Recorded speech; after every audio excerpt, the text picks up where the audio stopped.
नमस्कार साथियों, Nanak classes YouTube channel पे आप सभी प्यारे विद्यार्थियों का स्वागत है। 9 बजे की क्लास और आज का टॉपिक बहुत ही शानदार रहेगा। राजस्थान में पर्यटन।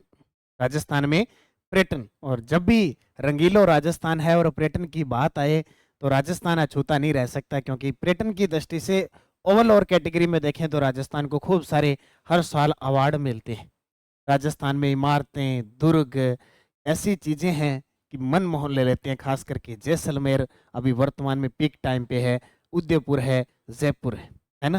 तो करें स्टार्ट। सभी प्यारे विद्यार्थियों को गुड इवनिंग। और आज की क्लास है राजस्थान में पर्यटन, और इसका टेस्ट आपको 5 से 6 बजे के बीच नानक क्लासेज ऐप में जो टेस्ट सीरीज चल रही है उसमें मिल जाता है। पहले आपको टॉपिक सीरीज नंबर 1 है, उसमें कंटेंट में जाके देखो, टॉपिक पढ़ा है। आज का टॉपिक पर्यटन था, टेस्ट दिया, और अब आपको जो कंफ्यूजिंग हुई वो यहाँ पे क्लियर हो जाएगी। देखो, पहला प्रश्न आपके सामने पर्यटन से संबंधित बहुत ही शानदार है। पहला प्रश्न है, राजस्थान की वर्तमान 16वीं विधानसभा के पर्यटन मंत्री कौन है? अभी राजस्थान में 16वीं विधानसभा चल रही है और उसके पर्यटन मंत्री किसको बनाया गया है ये बताओ। तब तक मैं आपको बताता हूं, गणतंत्र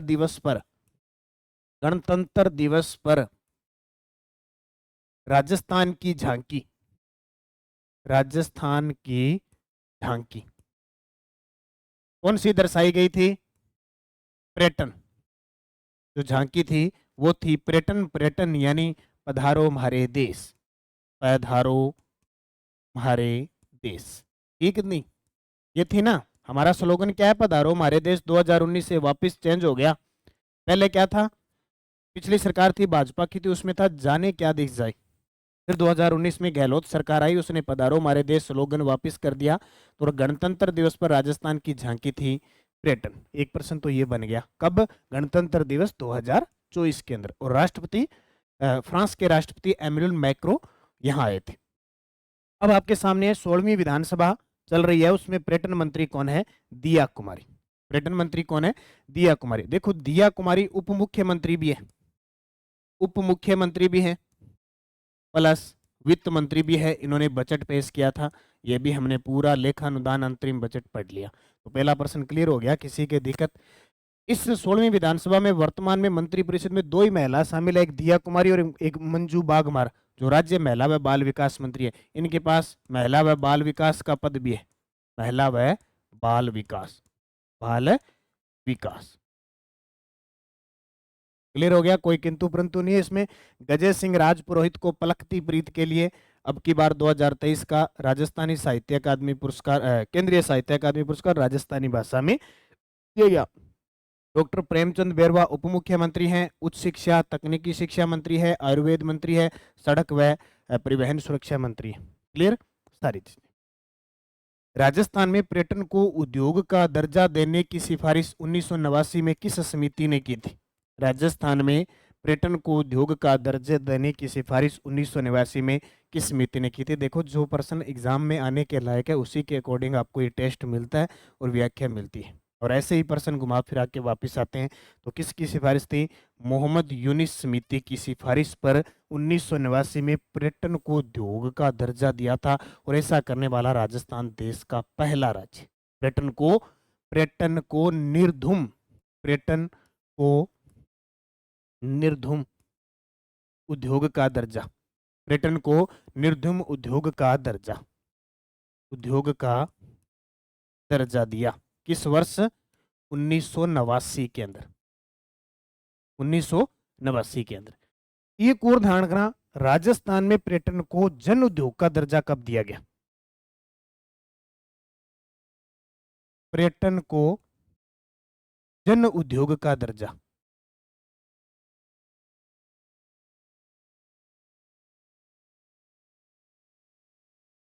2004-5 में। पर्यटन को जन उद्योग का दर्जा दिया 2004-5 में। पर्यटन को निर्धूम उद्योग का दर्जा 1989 में, मोहम्मद यूनिस समिति की सिफारिश पर। क्लियर है, कोई दिक्कत कोई परेशानी? अगला प्रश्न देखते हैं। रामलोबाया समिति की सिफारिश पर अभी 19 जिले बने हैं, 3 संभाग बने हैं। पर्यटन से संबंधित असत्य कथन बताइए। पर्यटन से संबंधित असत्य कथन बताइए। देखो, पर्यटन को उद्योग का दर्जा देने वाला राजस्थान देश का चौथा राज्य है, ये पहला ही गलत है। कारण कि राजस्थान देश का पहला राज्य, प्रथम राज्य, न कि चौथा राज्य। पर्यटन को जन उद्योग का दर्जा 2004-5 में दिया गया था। सही है। पधारो हमारे देश राजस्थान का पर्यटन लोगो है। पधारो हमारे देश राजस्थान का पर्यटन लोगो है। पर्यटन में हॉस्पिटलिटी क्षेत्र को उद्योग का पूर्ण दर्जा 18 मई 2022 को दिया था। सही है। एक एक चीज लेके आया हूं मैं, पर्यटन से संबंधित कोई भी प्रश्न बनता है। पधारो हमारे देश राजस्थान का पर्यटन स्लोगन है। पर्यटन में हॉस्पिटलिटी क्षेत्र को उद्योग का पूर्ण दर्जा 18 मई 2022 को दिया था। पर्यटन को जन उद्योग का दर्जा 2004-5 में दिया था। और पर्यटन को उद्योग का दर्जा देने वाला राजस्थान देश का प्रथम राज्य। क्लियर। अगला प्रश्न देखिए, मेवाड़ पर्यटन सर्किट में कौन सा स्थान शामिल नहीं है? मेवाड़ पर्यटन सर्किट में कौन सा स्थान शामिल है? अब आपको एक चीज ध्यान रखनी, ये थोड़ा सा मिस्टेक है, मेवात है। ठीक है, ये मेवाड़ नहीं है, मेवात है। ये है मेवात, मेवाड़ नहीं, मेवात करना है। ठीक है,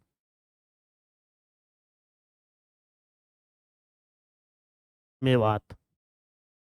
मेवात पर्यटन सर्किट में कौन सा स्थान शामिल नहीं है?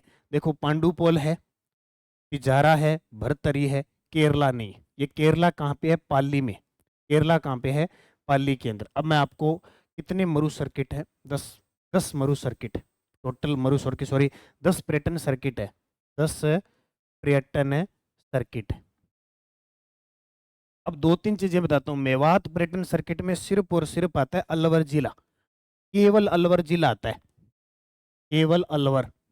अब अलवर के अंदर देखो, पांडुपोल है, तिजारा है, भरतरी, ये अलवर के अंदर आते हैं कि नहीं आते? अलवर के अंदर आते हैं ना, तो इनको याद रखना। ये किसके अंदर आते हैं? अलवर के अंदर। अब बात आती है केरला है। केरला किस क्षेत्र में आते हैं? आपने एक सर्किट देखा होगा, एक सर्किट बना हुआ है, कौन सा? केरला। तो किसके अंदर आता है? केवल। मेवात तो इसके अंदर आता है। केरले के अंदर क्या आता है? जो गोडवाड़ सर्किट है उसके अंदर आता है, गोडवाड़ सर्किट के अंदर आता है। क्लियर है। अब देखो, हम बात करें चूरू की, झुंझुनू की और सीकर की। अब इनके साथ मिल जाएगा नीम का थाना, नीम का थाना। अब पूछे ये क्षेत्र किस सर्किट में आएगा? तो शेखावटी सर्किट, शेखावटी सर्किट में आएगा ना। नाम से लगभग बने हुए हैं सारे। जैसे आपसे पूछे जयपुर और दौसा किस में आएगा? जयपुर और दौसा, जयपुर और दौसा आएगा ढूंढाड़ सर्किट में। किसमें? ढूंढाड़ सर्किट के अंदर आएगा। तो नाम से पता चल रहा है ये क्षेत्र में। कोटा, बारां, बूंदी और झालावाड़, ये आता है हाड़ौती सर्किट में। किसमें आता है? हाड़ौती सर्किट में। क्लियर हो गया? ऐसे आराम से याद रखना। उसके बाद मेरवाड़ा। अब नाम से पता चल रहा है कि मेरवाड़ा, अजमेर मेरवाड़ा, नाम सुना है मेरवाड़ा, मेर की पहाड़ियां। तो मेर की पहाड़ियां किस क्षेत्र में आएगी? अजमेर वगैरह क्षेत्र में आएगी। तो मेरवाड़ा की पहाड़ियां अजमेर, यानी मेरवाड़ा जो सर्किट है वो इसमें अजमेर और नागौर आता है। अजमेर और नागौर क्षेत्र आता है, ये ध्यान रखना। अब अजमेर में पुष्कर आ गया, नागौर में मेड़ता आ गया, अजमेर में किशनगढ़ आ गया, ये उसमें शामिल होते हैं। इसके अलावा एक आता है मेवाड़ परिपथ। मेवाड़ के अंदर आएगा तो मेवाड़ वाले उदयपुर, राजसमंद, उदयपुर, राजसमंद, चित्तौड़गढ़, ये आ जाएंगे। ठीक है, इनमें जो भी है वो अलग है। अभी सरकार ने एक घोषणा की है, सरकार ने बजट में घोषणा की है महाराणा प्रताप, महाराणा प्रताप सर्किट बनाने की। ये ना, महाराणा प्रताप से संबंधित जितने भी क्षेत्र है, महाराणा प्रताप सर्किट में महाराणा प्रताप से संबंधित जितने भी सर्किट हैं, जैसे गोगुंदा, चावंड, ठीक है, दिवेर, हल्दी घाटी, इन क्षेत्रों को मिलाकर स्पेशल और स्पेशल बजट 2024-25 में घोषणा की है। जैसे रणथंभौर सर्किट आ गया, सवाई माधोपुर टोंक भरतपुर सर्किट आ गया, उसमें भरतपुर, धौलपुर, करौली, ये इस प्रकार है ये सारे। तो इनको याद रखना इंपॉर्टेंट है। असुमेलित बताइए स्थापना वर्ष। पर्यटन विभाग की स्थापना कब हुई थी? 1956 को। सही है ना, राजस्थान पर्यटन विभाग की स्थापना 1956 को हुई थी। RTDC 1969, ये गलत है। RTDC, RTDC इसका मतलब क्या होता है? RTDC का मतलब क्या होता है? राजस्थान पर्यटन, राजस्थान पर्यटन, ठीक है, यानी राजस्थान पर्यटन विभाग हो गया राजस्थान पर्यटन विकास निगम। तो राजस्थान पर्यटन विकास निगम लिमिटेड, इसकी स्थापना 1978 को हुई थी। कार्य प्रारंभ किया था वो किया था 1979 को, इसलिए कई बार दोनों ही सन आ जाते हैं पेपर में। राज्य होटल निगम लिमिटेड 1965, राज्य होटल निगम लिमिटेड 1965, और पेइंग गेस्ट योजना 1991 में। पेइंग गेस्ट योजना 1991 बहुत बार आता है। पेइंग गेस्ट योजना का प्रश्न, पेइंग गेस्ट योजना का प्रश्न बहुत बार आता है। एक योजना है हेरिटेज होटल योजना, इसको भी याद रखना। हेरिटेज होटल योजना ये भी कब शुरू हुई थी? 1991 में। इसके अलावा पर्यटन पुलिस की बात करें, पर्यटन पुलिस थाने, पर्यटन पुलिस थाने कहाँ कहाँ स्थापित है ये भी आपको याद रखना है। और राजस्थान देश का पहला राज्य है जिसने पर्यटन पुलिस थाने पुलिस लगाई है, ये जयपुर में, जोधपुर में और उदयपुर में। वर्तमान 3 जगह पर्यटन पुलिस थाने भी स्थापित है, जयपुर, जोधपुर और उदयपुर के। पेइंग गेस्ट योजना 1991, राज्य होटल निगम लिमिटेड 1965, RTDC राजस्थान पर्यटन विकास निगम 1978 में स्थापना हुई थी, ठीक है। और पर्यटन विभाग की स्थापना 1956 को। पर्यटन नीति व वर्ष असम्मिलित बताओ। आजकल ये ताजा जो चीजें होती है ना, वो एग्जामिनर पूछता है लगभग, कोई भी आप पिछले एग्जाम देख लो। राजस्थान की प्रथम पर्यटन नीति 1999 गलत है। राजस्थान की प्रथम पर्यटन नीति 27 सितंबर 2001 को आई थी। 27 सितंबर 2001 को राजस्थान की प्रथम पर्यटन नीति आई। द्वितीय पर्यटन नीति आई थी 2007 में। नवीनतम पर्यटन नीति आई थी 2020 में, ठीक है। यानी पहले 2001 में आई पहली, दूसरी आई 2007 में, तीसरी आई अभी पर्यटन नीति जो नवीन है वो आई थी 2020 में। और तारीख पूछे तो 9 सितंबर 2020 को आई थी। और नवीनतम इको टूरिज्म नीति 2021, ये प्रश्न बहुत इंपॉर्टेंट है, ठीक है। नवीनतम इको टूरिज्म नीति 2021 में आई थी, जुलाई 2021 में। आपसे पूछ ले प्रथम, इसकी प्रथम कब आई थी? प्रथम किस वर्ष आई थी? 2010 में, क्योंकि पहली जरूर पूछते हैं। देखो, प्रथम पर्यटन नीति 27 सितंबर 2001 को, द्वितीय पर्यटन नीति 2007 को, नवीनतम पर्यटन नीति है लास्ट बार अभी यही आई है 9 सितंबर 2020 को, और नवीनतम इको टूरिज्म नीति जुलाई 2021 को, और प्रथम आई थी 2010 को, प्रथम आई थी 2010 को। ये पॉइंट आपको याद रखने। अगला देखो, समाई माता क्षेत्र को इको टूरिज्म बनाने की घोषणा की है, ये किस जिले के अंदर है? समाई माता क्षेत्र को इको टूरिज्म बनाने की घोषणा की है, ये है बांसवाड़ा के अंदर। कहाँ पे? बांसवाड़ा में है। राजसमंद में बात करूं तो अभी एक जल देवी माता मंदिर है, जल देवी माता मंदिर रेल मगरा के अंदर है, राजसमंद के रेल मगरा में है। इसके जीर्णोद्धार के लिए भी काम किया जा रहा है, सरकार के द्वारा बजट में घोषणा हुई है, तो जाहिर सी बात है पूछी जा सकती है। इसके अलावा आपको याद रखना है अभी ताजा ताजा त्रिनेत्र गणेश मंदिर, इसको विकसित करने के लिए बजट 2024-25 में घोषणा की गई है, जो रणथंभौर में त्रिनेत्र गणेश मंदिर रणथंभौर स्वाई माधोपुर के अंदर है, ठीक है। श्री गोविंद देव जी मंदिर, गोविंद देव जी मंदिर, गोविंद देव जी मंदिर गौड़ीय संप्रदाय का है। ये मंदिर भी जयपुर के अंदर है, इसके लिए भी अभी प्रावधान किया गया है। त्रिनेत्र गणेश मंदिर है, और इनको आप याद रखना थोड़ा थोड़ा, ये इंपॉर्टेंट है, पेपर में पूछे जाते हैं। जल देवी माता मंदिर है। और डूंगर बांसवाड़ा में मानगढ़ धाम, मानगढ़ धाम को विकसित किया जाएगा, और डूंगरपुर में बेणेश्वर धाम को विकसित किया जाएगा, बेणेश्वर धाम को विकसित किया जाएगा। तो ये टूरिज्म को बढ़ावा देने के लिए धार्मिक दृष्टि से भी इन पे काम किया जाता है। प्रदेश का पहला सैंड आर्ट पार्क कहाँ बनाया गया है? रेत का पार्क, रेत पार्क।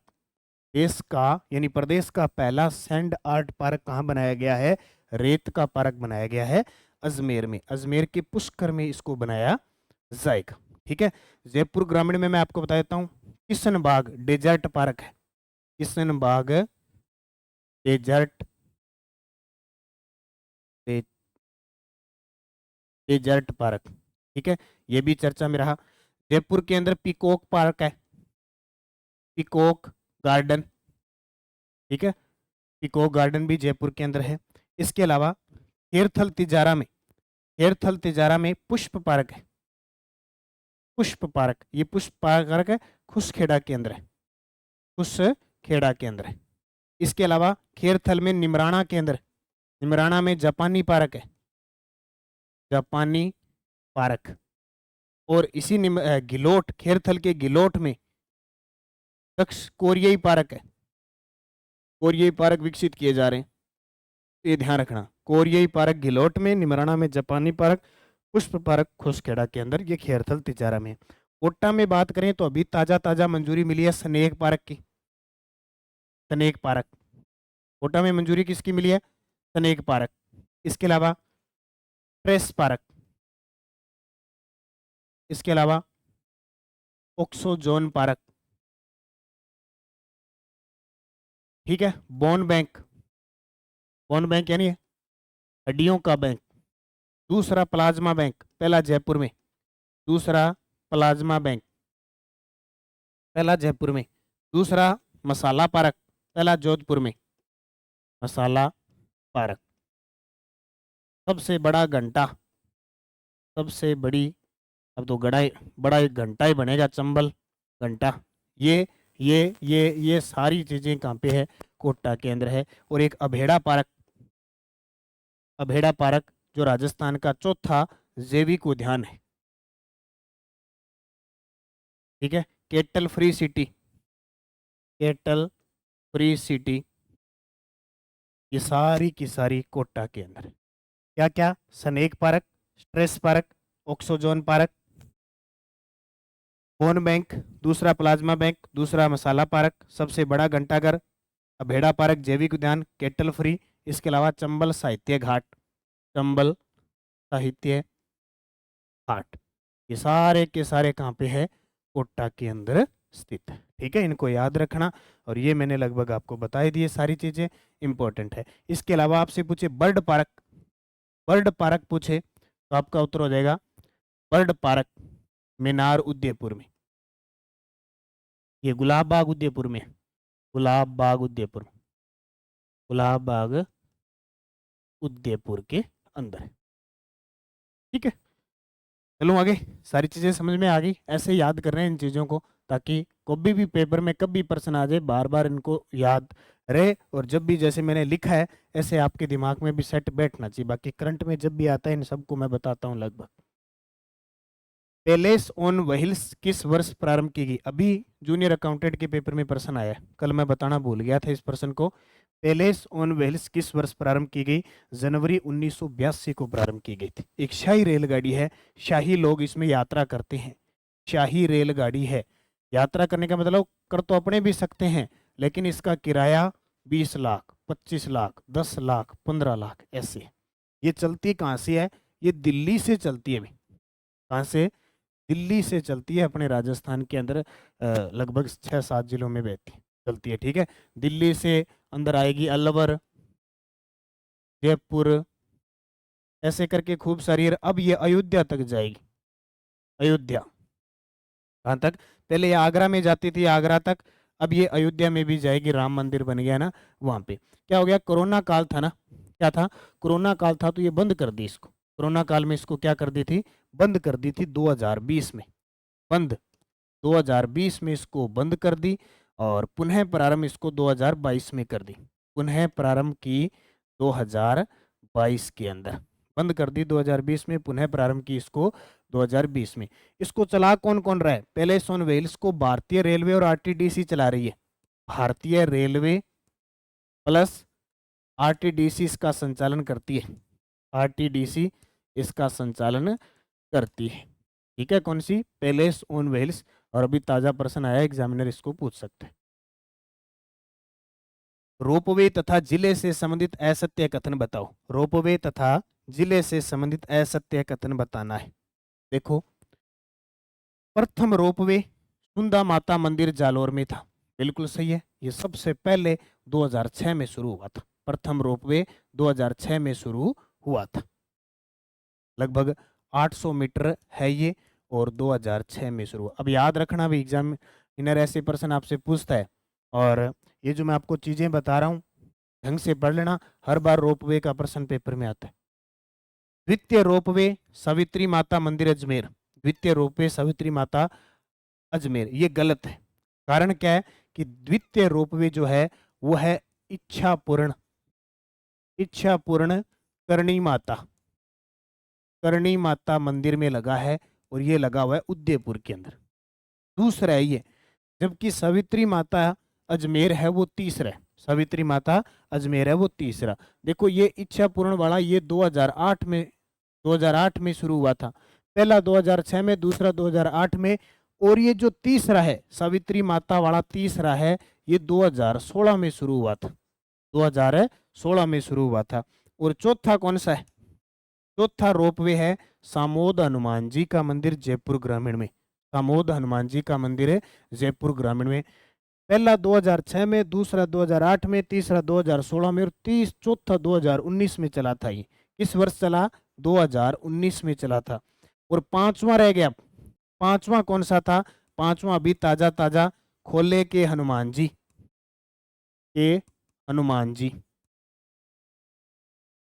जिसका नाम है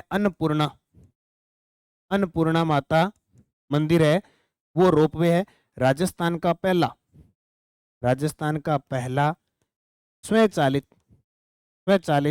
रोपवे, यानी बैठो और बैठते ही चल जाएगा। रोपवे का मतलब समझते हो ना?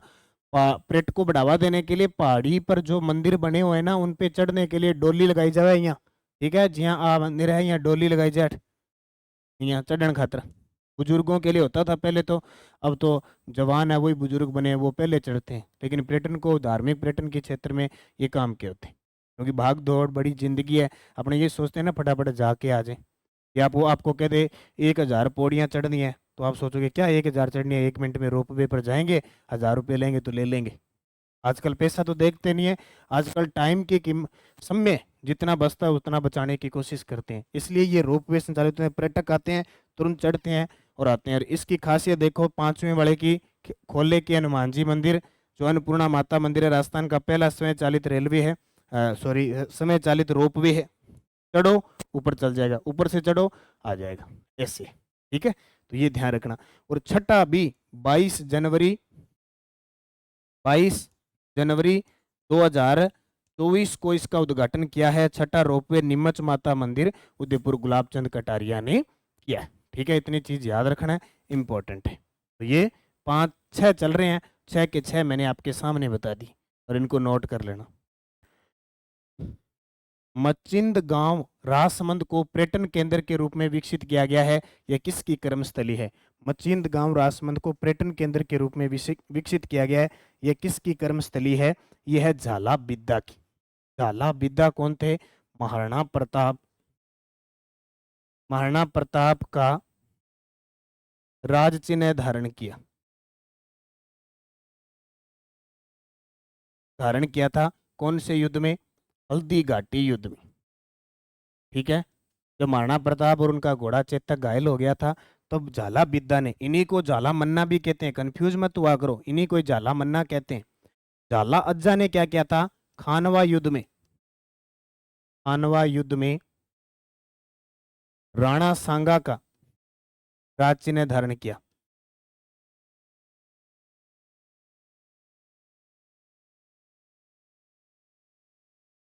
ठीक है, हकीम खां सूरी हल्दी घाटी युद्ध में अरावल दस्ते का नेतृत्व किया।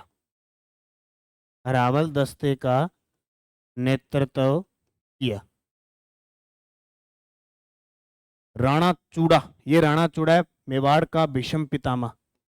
ठीक है,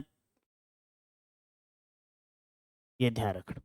सारी चीजें क्लियर हो गया। मचिंद का निम्न में से कौन सा स्थल यूनेस्को की विश्व धरोहर सूची में शामिल नहीं है? ये प्रश्न जूनियर अकाउंटेंट में अभी आया है।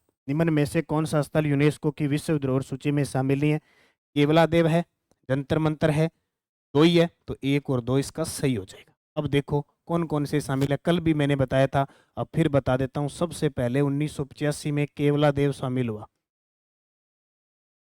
फिर 2010 में जयपुर जंतर मंतर, नोट कर लेना इनको अच्छे तरीके से, जयपुर जंतर मंतर। 2010 में ही कालबेलिया नृत्य, कालबेलिया नृत्य अमूर्त धरोहर विरासत में। फिर सीधा 2013 में जाना है, और 2013 में जाते मैं नाम लेता हूं आम, गाजर, चीकू। इस सूत्र को फिक्स याद रखना, आम, गाजर और चीकू, आम, गाजर, चीकू। इसका मतलब हुआ पहला ये आता है कि आमेर, आमेर द्रुग को शामिल किया। गाजर का मतलब गा से गागरोन को शामिल किया गया द्रुग को। जय का मतलब जैसलमेर को शामिल किया। अब ये पता होगा तो गलत कराया। रै से रणथंबोर को, रणथंबोर द्रुग। ची से चित्तौड़गढ़, और कू से कुंभलगढ़। ये 6 दुर्ग याद रखना, इसमें मेहरानगढ़ शामिल नहीं है, न जालोर दुर्ग का शामिल है। और लास्ट बार 2019 में किसको शामिल किया गया? जयपुर परकोटे को, जयपुर परकोटा। ये इतने यूनेस्को की विश्व धरोहर सूची में अपने शामिल है, यूनेस्को की विश्व धरोहर सूची में शामिल है। तो ये 2 नहीं है, देखो ये 2 है। अगला प्रश्न देखो, अंतिम बार राजस्थान के किस स्थल को यूनेस्को की विश्व धरोहर सूची में शामिल किया गया? ऐसा प्रश्न आए तो आपका उत्तर होगा कौन सा? जयपुर परकोटा, 6 जुलाई 2019 को, 6 जुलाई 2019 को लास्ट बार जयपुर परकोटे को शामिल किया गया। निम्न में से कौन सा आरटीडीसी होटल जयपुर में नहीं है? अब देखो बहुत सारे आरटीडीसी के द्वारा होटल चलाए जा रहे हैं, बहुत सारे आरटीडीसी के द्वारा। देखो तीज, तीज होटल है जयपुर में, स्वागतम होटल है जयपुर में, गणगौर होटल है जयपुर में। जबकि हवेली सीकर के अंदर है, फतेहपुर सीकर के अंदर हवेली है, फतेहपुर सीकर हवेली है। तो ये ध्यान रखना कौन सा होटल जयपुर में नहीं है। तो तीज है, स्वागतम है, गणगौर है। इसके अलावा भी जयपुर में कोई और है कि? एक ध्यान रखना, झील ग्राम है, झील ग्राम नाम से, रामगढ़ के अंदर है, ये भी जयपुर ग्रामीण के अंदर है, जयपुर ग्रामीण के अंदर है, झील ग्राम जयपुर ग्रामीण के अंदर है। एक नाहरगढ़ के अंदर है कैफेटेरिया, कैफेटेरिया, ये नाहरगढ़ के अंदर है, ठीक है यहाँ पे। अब क्लियर हो गया। एक प्रश्न और देखो, आरटीडीसी होटल व जिले से संबंधित असम्मिलित, तो यानी कम से कम 20-25 होटल है, उनमें से कुछ होटल ऐसे हैं जो पेपर में आने के चांस बनते हैं, बाकी सारों का नहीं बनते। जैसे देखो अभी मुम्मल क्या बीकानेर के अंदर है, अभी मरु महोत्सव होगा जैसलमेर में, तो मरु महोत्सव में मिस मुम्मल चुनी जाती है ना। तो मुम्मल है ना, मुम्मल जो आरटीडीसी होटल है वो जैसलमेर में है। मुम्मल आरटीडीसी होटल कहाँ पे है? जैसलमेर में, बीकानेर में नहीं है, गलत हो गया। ढोला मारू बीकानेर का है, ये ध्यान रखना। कुरुंजा नागौर का है, काजरी उदयपुर का है, पहला एक गलत हो जाएगा। अब कुछ और होटलों की नाम मैं अगर बताऊं, चिरमी होटल आरटीडीसी होटल है चूरू के अंदर, च से चिरमी, च से चूरू, च चिरमी, च ये कहने चिरमी सियांग ख्यालो, च चिरमी, च चूरू। कईयों के तो नाम से हमें पता लग जाएगा। जैसे मान लो एक होटल का नाम है विनायक, विनायक होटल है। अब त्रिनेत्र गणेश जी मंदिर कहाँ पे है? रणथंबोर में। विनायक जी कठहर है रणथंबोर में, विनायक जी कठहर है रणथंबोर में। सरिस्का, सरिस्का देखो टाइगर, टाइगर डैन, ये प्रश्न बहुत बार आया हुआ है। अब सरिस्का एक क्या चीज है? बस इस ऐसे याद रखना, सरिस्का एक टाइगर रिजर्व है, टाइगर डैन। एक बावड़ी सुनी आपने, झूमर बावड़ी, जीर्णोद्वार के लिए पिछले बजट में घोषणा हुई थी। झूमर बावड़ी नाम से एक होटल है सवाई माधोपुर में, यानी रणथंबोर के अंदर है, सवाई माधोपुर में, झूमर बावड़ी, ठीक है। ऐसे कुछ होटल है जो इंपॉर्टेंट है, पेपर में पूछे जाते हैं। जैसे आपको मतलब कह दिया कि लेक पैलेस कहाँ पे है? सिलीसेड अलवर के अंदर। चंबल कहाँ पे है? तो आप कोटा बताओगे, बताओगे ना। तो ये आपको याद रखने, और भी कई है, आपने पेपर अपने क्वेश्चन टॉपिक पढ़ाई है तो उसमें सारे आ गए। तो ढोला मारू ये पेपर में आता है, बीकानेर के अंदर है। मुमल है वो जैसलमेर के अंदर है। काजरी उदयपुर के अंदर है, काजरी कहाँ पे है? उदयपुर के अंदर है। विनायक रणथंबोर में, चिरमी चूरू में, टाइगर डैन सरिस्का में, झूमर बावड़ी सवाई माधोपुर में। महोत्सव व जिले से संबंधित सुमेलित कीजिए। मत्स्य महोत्सव उदयपुर में क्या गलत है, मत्स्य महोत्सव अलवर में बनाया जाता है। शिल्पग्राम महोत्सव उदयपुर में सही है। मैंगो महोत्सव चित्तौड़गढ़ में नहीं बल्कि बांसवाड़ा में बनाया जाता है, बांसवाड़ा। दशहरा महोत्सव बीकानेर में नहीं बल्कि कोटा में बनाया जाता है, कहाँ बनाया जाता है, कोटा में। अब इसके अलावा और महोत्सव देख लो। आपसे पूछे ऊंट महोत्सव कहाँ बनाया जाता है, तो आपका उत्तर होगा बीकानेर। आपसे पूछे मोमासर महोत्सव कहाँ बनाया जाता है, मोमासर, तो भी आपका उत्तर होगा बीकानेर। आपसे पूछे मरु महोत्सव और पतंग महोत्सव कहाँ बनाया जाता है, तो आपका उत्तर होगा जैसलमेर। ठीक है। आपसे पूछे हाथी महोत्सव, पतंग महोत्सव, तीज महोत्सव, गणगौर महोत्सव, ये सब कहाँ बनाए जाते हैं, जयपुर में। हाथी महोत्सव, पतंग महोत्सव, तीज महोत्सव, गणगौर महोत्सव जयपुर में बनाए जाते हैं। मरु, देखो पतंग महोत्सव जैसलमेर का भी प्रसिद्ध है, पतंग महोत्सव जयपुर का भी प्रसिद्ध है, दोनों जगह। इसके अलावा देखो थार महोत्सव और बैलून महोत्सव, थार महोत्सव और बैलून महोत्सव बाड़मेर की प्रसिद्ध है, कहाँ के, बाड़मेर की प्रसिद्ध है। आपसे पूछे मेवाड़ महोत्सव और शिल्पग्राम महोत्सव, शिल्पग्राम महोत्सव ये उदयपुर के प्रसिद्ध है, कहाँ की, मेवाड़ महोत्सव, शिल्पग्राम। मारवाड़ महोत्सव और कबीर महोत्सव ये जोधपुर के, और गुड़ला महोत्सव, गुड़ला महोत्सव ये जोधपुर के प्रसिद्ध है, कहाँ के, जोधपुर के प्रसिद्ध है। इसके अलावा और बता देता हूँ, कोटा का एडवेंचर, एडवेंचर महोत्सव प्रसिद्ध है और चंबल महोत्सव प्रसिद्ध है, चंबल महोत्सव प्रसिद्ध है। मत्स्य महोत्सव अलवर का प्रसिद्ध है, जबकि मत्स्य अभ्यारण्य उदयपुर के अंदर है, बड़ी तालाब उदयपुर के अंदर कंजर्वेशन रिजर्व बनाया गया। तो मेरे हिसाब से, और एक सर्द महोत्सव और ग्रीष्म महोत्सव ये सिरोही के प्रसिद्ध है, माउंट आबू सिरोही के प्रसिद्ध है। गणेश्वर महोत्सव डूंगरपुर का है, गणेश्वर महोत्सव डूंगरपुर का। देखो इतनी चीज मैंने आपको बता दी, सारी चीजें मैंने महोत्सव लगभग आपको टोटल बता दिए जितने भी है। अगला प्रश्न, राजस्थान की प्रमुख सफारी व जिले से संबंधित है सत्य, वो थे महोत्सव, ये सफारी। 5-7 सफारी ऐसी है राजस्थान की प्रसिद्ध है। देखो एलिफेंट सफारी आमेर की, हाथी सफारी कहाँ की प्रसिद्ध है, आमेर की। केमल सफारी जैसलमेर की, केमल सफारी समगांव जैसलमेर की प्रसिद्ध है, समगांव जैसलमेर की। बैलून सफारी बाड़मेर की, ये गलत है, बैलून सफारी बाड़मेर की नहीं बल्कि बूंदी की है। बाड़मेर का बैलून महोत्सव प्रसिद्ध है, अभी मैं बता के आया हूँ, बैलून महोत्सव है वो बाड़मेर का प्रसिद्ध है, बैलून सफारी बूंदी की है। बहुत सारे विद्यार्थियों ने यह प्रश्न को गलत भी किया होगा अगर ढंग से नहीं पढ़ा तो। लाइन सफारी नारगढ़ की है, ये क्लियर है। क्या इसके अलावा भी कोई आती है, बिल्कुल, एक आती है donkey safari, donkey safari Shekhawati, donkey safari होती है शेखावटी की प्रसिद्ध। एक आती है वाटर सफारी, वाटर सफारी ये प्रसिद्ध है चंबल की, चंबल नदी कोटा, वाटर सफारी। आजकल और भी प्रसिद्ध हो गई, जैसे bicycle safari, bicycle safari, bicycle safari ये कहाँ की प्रसिद्ध है, केवला देव की। केवला देव कहाँ पे है, भरतपुर के अंदर, केवला देव कहाँ पे है, भरतपुर के अंदर है। तो ये प्रसिद्ध जो है मैं आपको बता देता हूँ। इसके अलावा एक और है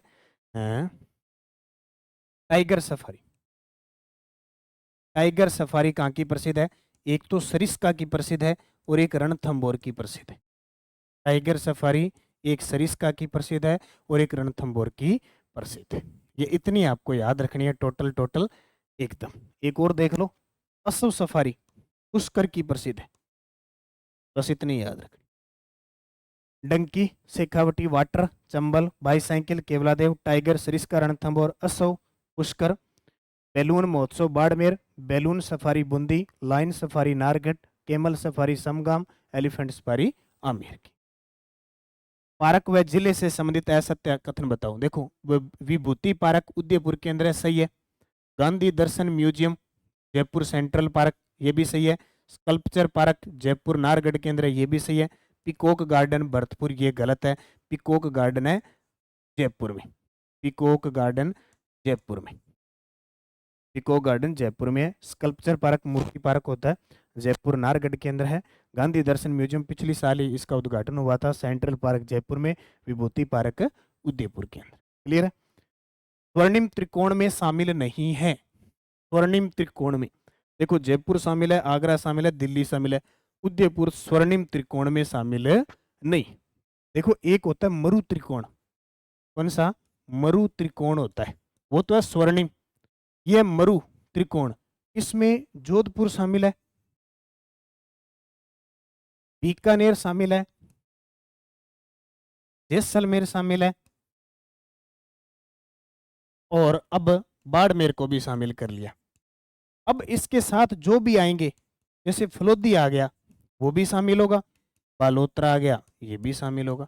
लेकिन अगर पेपर क्या है कि पेपर नए जिलों के हिसाब से नहीं बनेगा, वो पूछेगा ना तो मरु त्रिकोण में इन्हीं जिलों को लेगा, नए वालों का शामिल नहीं होगा। नए का मतलब बालोतरा बाड़मेर फलोदी जोधपुर, उससे कोई ज्यादा अंतर नहीं पड़ेगा, आपको पहले वाला ज्यादा याद रखना है। तो जयपुर आगरा दिल्ली ये मरु त्रिकोण में शामिल है, उदयपुर शामिल नहीं है। विश्व पर्यटन दिवस कब बनाया जाता है? विश्व पर्यटन दिवस, विश्व पर्यटन दिवस, जल्दी से कमेंट आ जाना चाहिए। आपके क्वेश्चन बहुत शानदार है और आप बड़ी शालीनता से आपने पढ़े हैं, ये बहुत अच्छी बात है। विश्व पर्यटन दिवस, तो विश्व पर्यटन दिवस बनाया जाता है 27 सितंबर को। कब बनाया जाता है? 27 सितंबर को बनाया जाता है। अच्छा 25 जनवरी को क्या बनाया जाता है? भारतीय पर्यटन दिवस, राष्ट्रीय पर्यटन दिवस, यानी राष्ट्रीय पर्यटन दिवस बनाया जाता है। राष्ट्रीय पर्यटन दिवस मनाया जाता है 25 जनवरी को। अच्छा 18 अप्रैल को क्या बनाया जाता है? 18 अप्रैल को, तो 18 अप्रैल को विश्व विरासत दिवस मनाया जाता है। विश्व विरासत, विश्व विरासत दिवस मनाया जाता है 18 अप्रैल को। और 18 मई को विश्व संग्रहालय दिवस, विश्व संग्रहालय। वैसे तो मैं इनकी ये व्याख्या है, नीचे आपको सोल्यूशन मिल जाता है तो दिक्कत तो आएगी नहीं आती है ना दिक्कत, वैसे आपको दे देता हूँ मैं। विश्व संग्रहालय दिवस 18 मई, विश्व विरासत दिवस 18 अप्रैल, 27 सितंबर विश्व पर्यटन दिवस और 25 जनवरी को राष्ट्रीय पर्यटन दिवस। ये होगी आज की क्लास। कोई विद्यार्थी मेरे द्वारा राजस्थान जीके पढ़ना चाहता है, मेरे साथ स्पेशलिस्ट ही, तो आपके लिए राजस्थान जीके का वीडियो कोर्स स्टार्ट कर दिया गया है। नानक क्लासेज ऐप डाउनलोड करो, भूगोल, कला, संस्कृति, इतिहास, राजस्थान की राज व्यवस्था आपको मिलेगी। ऐप डाउनलोड करके ये क्लास ले सकते हो। मेरे द्वारा और पुरुषोत्तम जी सर के द्वारा हम दोनों मिलके आपको टॉपिक करवाएंगे बड़े शानदार तरीके से। और राजस्थान जीके के लिए आपको कहीं और प्लेटफॉर्म पे जाने की जरूरत नहीं है, पूरा नए जिलों के हिसाब से अपडेट करवाएंगे टोटल के टोटल। और वादा मैं हमेशा करता हूं कि अगर आपने क्लासें देख ली, पढ़ ली, तो राजस्थान जीके का भय ही खत्म हो जाएगा आपका, ये 100%। ये देखना, आपको हिस्ट्री करवाऊंगा, हिस्ट्री इस प्रकार करवाऊंगा कि आपके दिमाग में सेट होती जाएगी, ठीक है।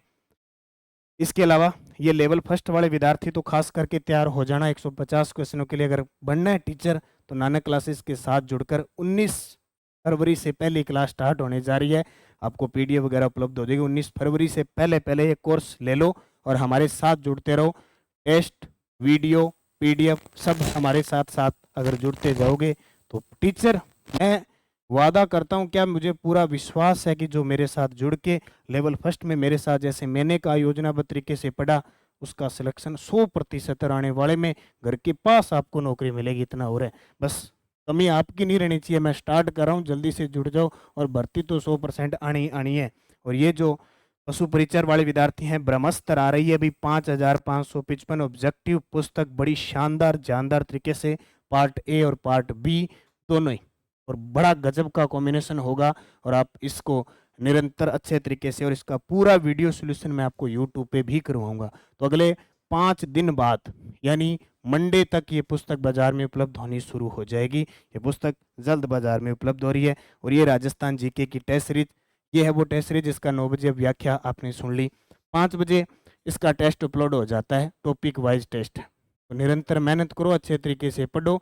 जीके वगैरह कोई टेस्ट सीरीज लेना चाहता है तो टेस्ट लो, कोई वीडियो रिकॉर्ड क्लासें लेना चाहता है तो वीडियो रिकॉर्ड क्लासें आपको मिले हुआ, कोई रीट लेवल फर्स्ट का विद्यार्थी है तो उपलब्ध है। बस आप तैयारी करो, जैसे तैसे करके आपको नौकरी लगना है इस 2024 में, और वो हर एक प्रकार की भर्ती आएगी जिसमें आप सेलेक्ट हो पाते हैं। बस कमी नहीं रहनी चाहिए, निरंतरता के साथ पढ़ो, आत्मविश्वास के साथ पढ़ो, आप पॉजिटिव, सफल तो सफल। धन्यवाद। जय हिंद, जय भारत, जय राजस्थान।